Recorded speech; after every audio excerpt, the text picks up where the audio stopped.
নমস্কার।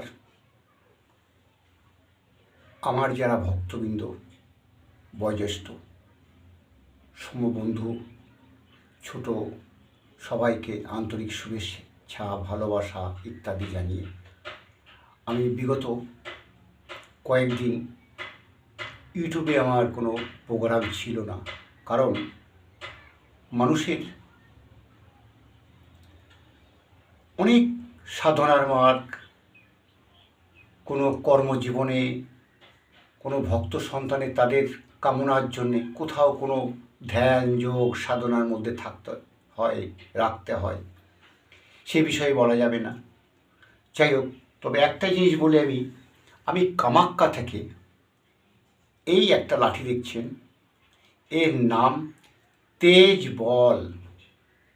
কারণ এর বহু তেজ ক্ষমতা এবং বহু বড় শক্তিমান, প্রত্যেক নামের ক্রিয়া আছে।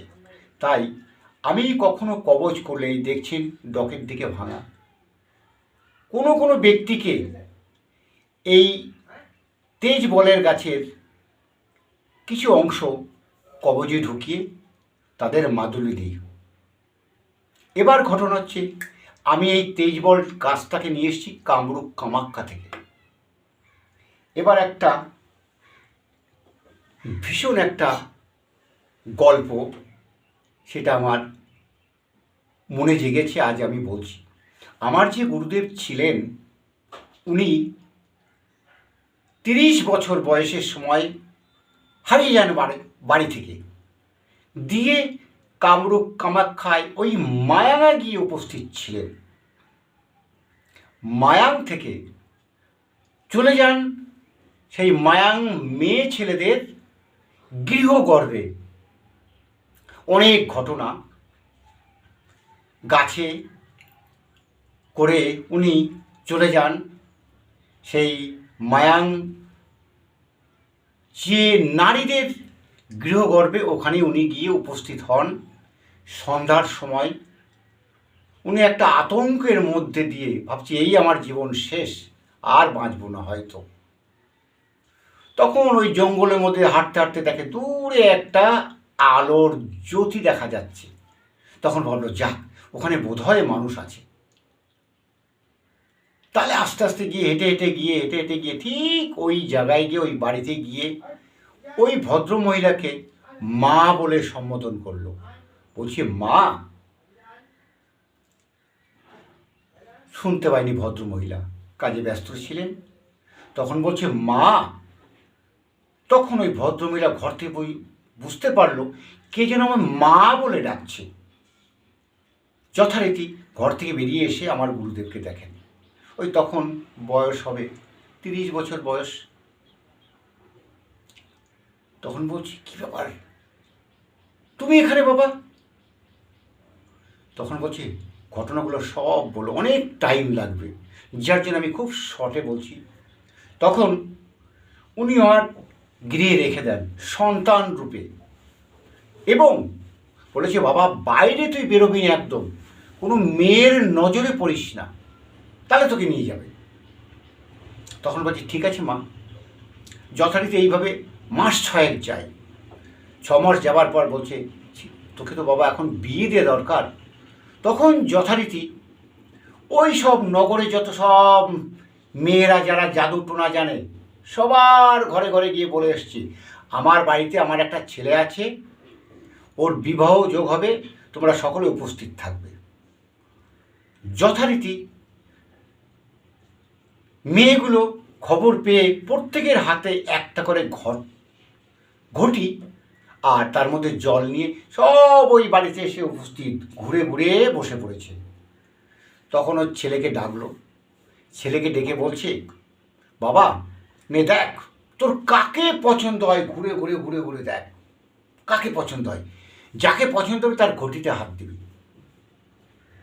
যথারীতি আমার এই গুরুদেব ঘুরে ঘুরে ঘুরে, এক পাক ঘুরে ঘুরে ঘোরা হয়ে গেছে।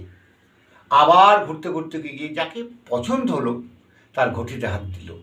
হাত দেওয়ার পর সে ভদ্রমহিলা ওনার ওই ঘটির জল ওনার পায়ে অর্পণ করলেন, মানে স্বামী রূপে ওনাকে অধিকার করে নিলেন।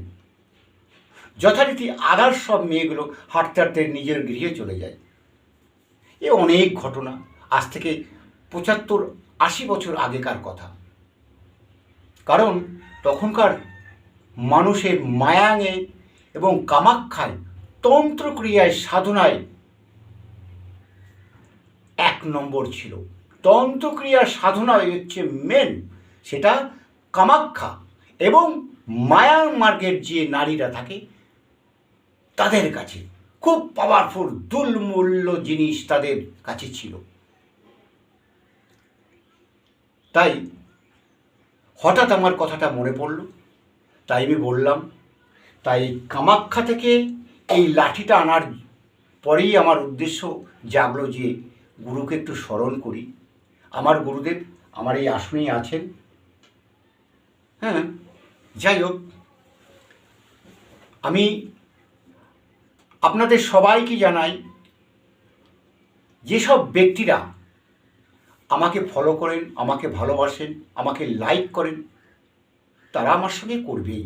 কারণ আমি কি, তারা আমার সঙ্গে কথাবার্তা বলে কম বেশি অভিজ্ঞতা তাদের আছে, তাই আমাকে ফলো করবে, এইটুকু আমার বিশ্বাস। বা আমি আমার দ্বারায় তাদের কতটা উপকার, বা কেউ কোনো এই আধ্যাত্মিক লাইনে কোনো বিষয় লাইনে আলোচনা করতে চাইলে তাদের আলোচনা করে তাদের সঙ্গে শেয়ার করি। আর যারা এই গ্রহ নক্ষত্রের ব্যাপারে, এই রাশিগত ব্যাপারে যারা ভুগছেন, তাদের তো ওই গ্রহগত ছক অনুযায়ী তাদের কার দশা কিভাবে কি চলছে, কি পরিস্থিতি, কি ভুগছে, সেগুলো তাদের সঙ্গে শেয়ার করি। কিন্তু জন্ম তারিখ, টাইম অফ প্লেস, এটা মাস্ট, এটা আমাকে দিতে হবে, তবে তার সম্বন্ধে বলতে পারবো। ডিটেলস যা জানতে চাই তাই বলতে পারবো। কারণ আমি বিগত অনেক দিন ভিডিও না করার জন্যে আমি এখন এই ভিডিওটা দীর্ঘায়ু করতে চাই না। এইটুকুই বলি, আমি আবার আপনাদের হৃদয়ে অন্তরে বা আপনাদের চোখের সামনে মায়ের আশীর্বাদে এই বক্তব্যগুলো, কথাগুলো জানাই। যদি কারোর কোনো অসহায় ব্যক্তি যারা আছে, তাদের জন্য আমি আছি। হ্যাঁ, আমি আছি। তাই মায়ের আশীর্বাদ নিয়ে, আমার আশীর্বাদ দিয়ে প্রত্যেককে আমি আমার তরফ থেকে, মায়ের তরফ থেকে জানাই, তারা যেন আগামী দিন তাদের সপরিবারের সন্তান, স্ত্রী, স্বামী, বাবা মা সবাইকে নিয়ে যেন ভালো থাকে। আর আমার ঠিকানা আপনারা কম বেশি জানেন, বর্ধমান মেন লাইন লোকাল, মেমারির পরে নিমো স্টেশন, ওখানে স্টেশনে নেবে। আমার ওখানে ব্যানার আছে, টোটোওয়ালা সবাই জানে। আমার বাড়ির সামনে 10 মিনিটের মধ্যে আপনাকে নামিয়ে দেবে। আর বিশেষ করে আবার বলি, অনেক হয় জানেন না, আমাকে বৃহস্পতিবারে ফোন করে কোনো বিষয় নিয়ে আলোচনা করবেন না, বিরক্ত করবেন না। যদি গল্প করেন, আলোচনা করেন শাস্ত্র, ধর্ম, এগুলো নিয়ে, সাধনার মার্গ নিয়ে, এইগুলো নিয়ে আলোচনা করতে পারেন। তাছাড়া আমার কাছে বৃহস্পতিবারে যদি কোনো ব্যক্তি তার আপদ বিপদ বিষয় আলোচনা করে, আমি কিন্তু তাদের সঙ্গে সহমত নয় বা কথা বলবো না আমি ওই বিষয় নিয়ে। বৃহস্পতিবার বাদে যে কোনো দিন আপনারা ফোন করতে পারেন। যাই হোক, সবাই ভালো থাকুন, নমস্কার জানাই। আগামী দিন তোমাদের চলার পথ যেন সুগম হয়। জয় মা কামাখ্যা দেবী, জয় মা কামাখ্যা দেবী, জয় মা কামাখ্যা দেবী।